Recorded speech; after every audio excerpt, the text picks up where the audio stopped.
Bonjour à tous. Dans ce chapitre qui correspond à un grand thème de droit, nous allons voir qui peut faire valoir ses droits.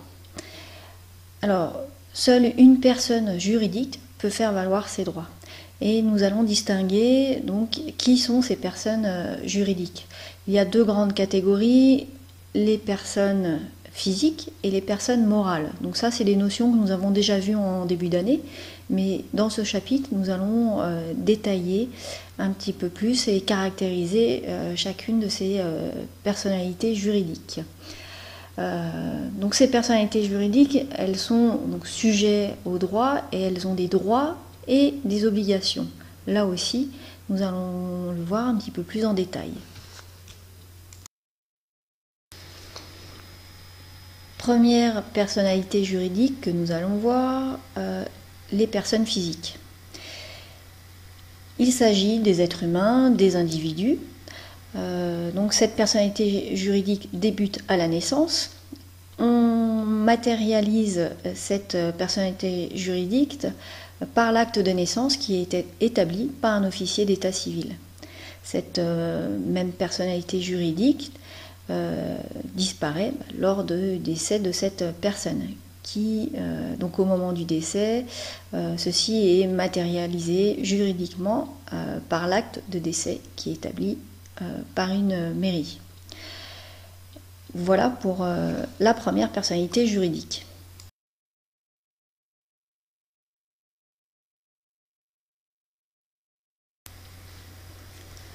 Deuxième personnalité juridique que nous allons voir, les personnes morales. En fait, le droit français reconnaît aussi la personnalité juridique à des entités qui n'existent pas physiquement, ce qu'on appelle des personnes morales.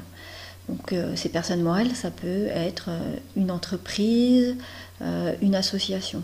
En fait, généralement, la personne morale est créée par l'association de plusieurs personnes physiques. C'est un regroupement de personnes physiques.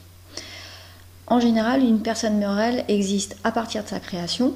Donc, lorsque l'association, pour l'association, une déclaration est faite en préfecture, ou pour une société lorsque celle-ci est immatriculée au RCS, au registre du commerce et des sociétés.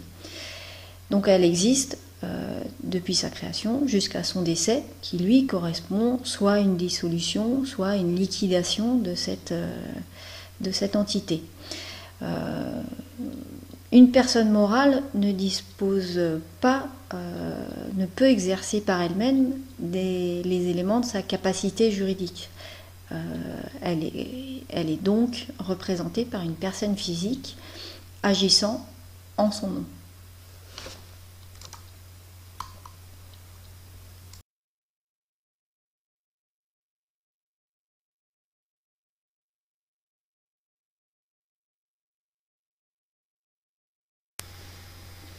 Dans cette partie, nous allons voir les attributs de la personnalité juridique. En fait, ce sont les éléments d'identification des personnes physiques et des personnes morales. Alors, ces éléments sont au nombre de 3 pour les personnes physiques. Donc, le premier élément est le nom patronymique, qu'on appelle également le nom de famille, qui est attribué à la naissance. Donc, ce nom correspond soit au nom du père, soit au nom de la mère, soit aux deux noms, et dans un ordre librement choisi. Deuxième élément d'identification des personnes physiques, c'est le domicile. Il s'agit donc de la résidence principale de la personne où elle habite.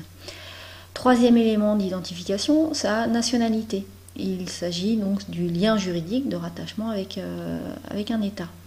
La nationalité peut aussi s'acquérir par filiation ou adoption, par mariage et par déclaration de nationalité ou naturalisation.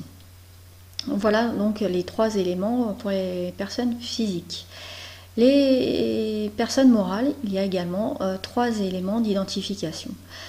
Donc pour la personne morale, le premier élément est la dénomination sociale, ou ce qu'on appelle aussi la raison sociale. Elle fait souvent référence à l'activité de l'entreprise. Donc ça, cette dénomination, elle est librement choisie par les associés. Autre élément d'identification, le siège social de cette personne morale. Donc le siège social, c'est si vous avez plusieurs sites qui existent dans une entreprise, on va prendre le site où où sont implantés les organes de direction de cette personne morale.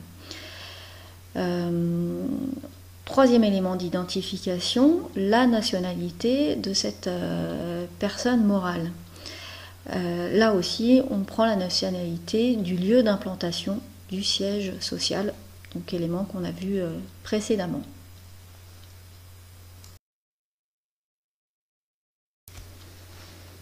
Dans cette dernière partie, nous allons voir les droits attachés à la personnalité juridique.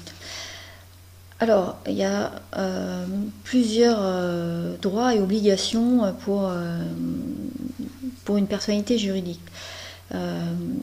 Donc la détention de la personnalité juridique permet à la personne de bénéficier de droits, qu'on appelle aussi des prérogatives. Alors ça peut être le droit à la santé, le droit à l'image, le droit à la vie privée, le droit de vote, etc. Cette personnalité juridique, elle a également des obligations. Ça peut être l'obligation de ne pas diffamer.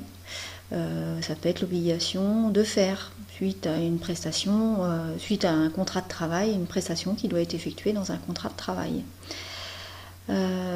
Autre droit, c'est pour une personnalité juridique, c'est de disposer d'un patrimoine. Alors, qu'est-ce qu'un patrimoine ? Certains droits d'une personne ont une valeur que l'on peut mesurer en argent. On dit qu'ils sont évaluables pécuniairement. Donc la somme de cette valeur constitue le montant de l'actif d'une personne, c'est-à-dire tout ce qu'elle possède. Tout ce qu'elle possède, c'est ce qu'on appelle l'actif.